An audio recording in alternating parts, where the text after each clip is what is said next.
Mungkin ada yang akan mengatakan, oh ini tidak biblis ini, tidak dalam kitab suci, maka sesat. Pace bene, jumpa lagi bersama di sini di channel Mea Culpa. Para sahabat, terima kasih sudah bersama di channel ini, dan beberapa video selanjutnya, termasuk di video ini, akan berbicara tentang bagaimana tanda salib digunakan dalam gereja Katolik. Kita tahu itu satu identitas yang sangat sederhana. Di televisi atau dimanapun toko-toko publik juga seringkali membuat, dan kita sendiri seringkali menggunakannya. Dalam nama Bapa dan Putra dan Roh Kudus. Amin. Kali ini kita mau berbicara tentang penggunaan tanda salib. Kita mungkin seringkali melihatnya bagi yang tidak membuat, atau seringkali membuatnya, atau seharusnya membuatnya tapi tidak membuat. In nomine Patris et Filii et Spiritus Sancti. Amen. In the name of the Father, and of the Son, and of the Holy Spirit. Amen. Kalau bahasa kami, di bahasa Guarniama, doa anak, doa tondi porbadia. Amin. Kalau bahasa Simalungun ada juga. Di bagas Guarani bata bapa, pakon anak, pakotondi napasing. Amin. Ibas gelar Bapa, ras anak, ras kesah sebadia. Amin. Lalu apa dalam bahasa kalian? Bahasa para sahabat. Pasti ada beda-bedanya. Mungkin ada yang akan mengatakan, oh ini tidak biblis ini, tidak dalam kitab suci, maka sesat.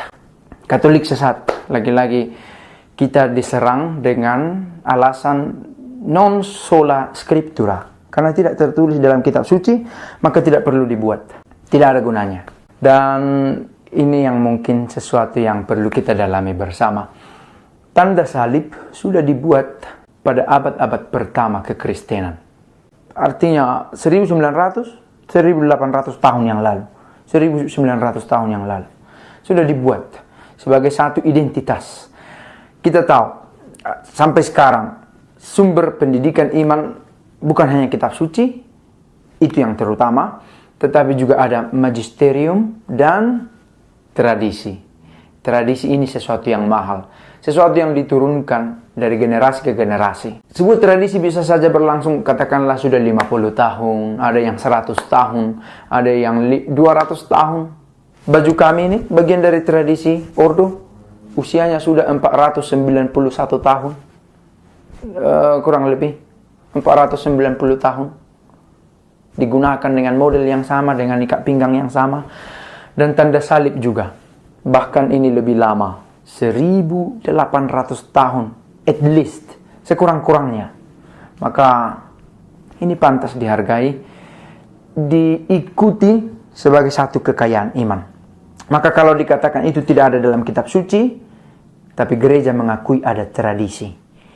Dan sebenarnya kitab suci pun memuat tradisi-tradisi yang dituliskan.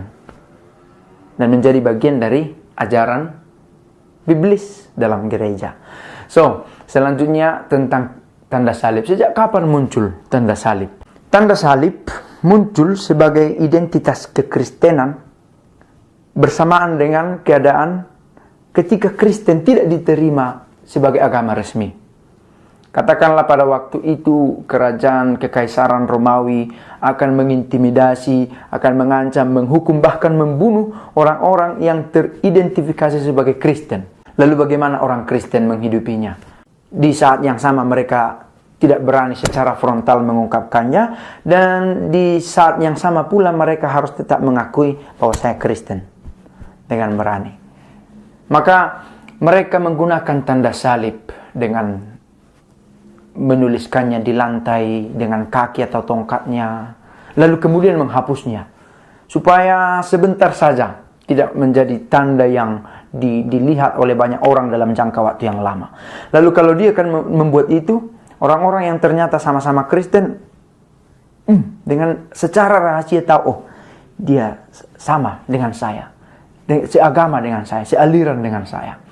Maka tanda salib adalah identitas yang khas pada awal-awal masa kekristenan. Sebagai identitas bahwa ya dia Kristen atau saya Kristen, maka dituliskan di lantai lalu dihapuskan.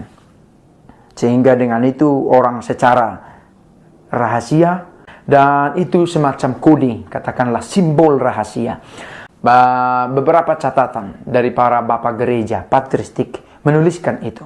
Katakanlah misalnya Tertullianus yang meninggal pada sekitar tahun 230. Dia mengatakan, kiranya kita menandai diri kita dengan tanda salib itu ketika kita keluar atau masuk rumah, ketika kita memakai pakaian, ketika kita mau makan dan selesai makan, kita memakai tanda salib itu. Itu adalah bagian tradisi dan iman kita menjaganya dan kebiasaan-kebiasaan kita melestarikannya. Peneguhan serupa juga dibuat oleh Santo Cyrillus dari Jerusalem yang wafat sekitar tahun 386. Kiranya kita dengan berani membuat meterai tanda salib itu di tubuh kita sebagai ungkapan iman kita. Dengan berani kita meletakkan tanda itu dengan jari-jari kita di dahi dikatakan, dan dengan itu setan tidak berani untuk sampai kepada kita. Itu sangat bahasa yang sangat teologis. Mungkin untuk sekarang itu bisa diperdebatkan, dipersoalkan, lalu bisa diinterpretasi lebih luas. Tetapi Santo Cyrillus dari Jerusalem mengatakan itu, kiranya kita dengan berani membuat tanda salib itu di dalam tubuh kita, pada tubuh kita, saat kita mau makan, saat kita mau tidur, bangun dari tidur, dan kita mengakui tanda itu sebagai bagian dari ekspresi iman kita. Seorang bapak patristik lain, Santo Hieronymus yang meninggal sekitar tahun 420, juga mengatakan, kiranya kita membuat tanda salib di dahi dan di bibir juga, begitu kata Prudentius yang meninggal sekitar tahun 405. Dan memang tradisi membuat tanda salib kecil sudah ada sejak abad keempat. Dan itu satu tradisi yang lama juga. Sekarang tahun 2019 setidaknya sudah ada 1600 tahun. Sangat sakral karena usianya, karena menjadi tradisi. Tidak ada dalam kitab suci, tidak ada. Tapi itu satu ekspresi yang khas yang dimiliki oleh umat beriman dalam gereja. Sederhananya yang mau disampaikan dengan video ini, tanda salib adalah tradisi gereja.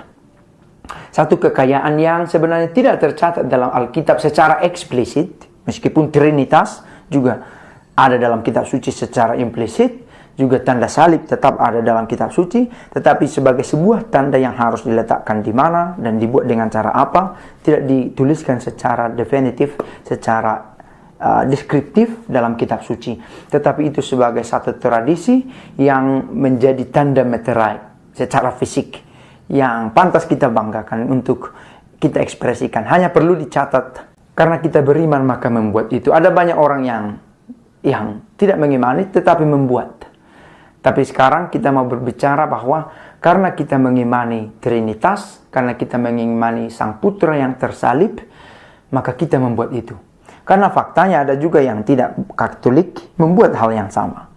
Dan mungkin karena mengidentifikasi, mengimitasi tokoh-tokoh idolanya, katakanlah seperti Messi, pemain sepak bola yang membuat tanda salib.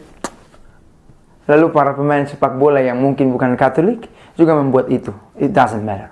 Tapi kita yang Katolik memiliki tanggung jawab untuk membuat itu sebagai satu ekspresi iman. Semoga video ini ada gunanya. Jangan lupa untuk bagikan kepada teman yang lain dan pace bene.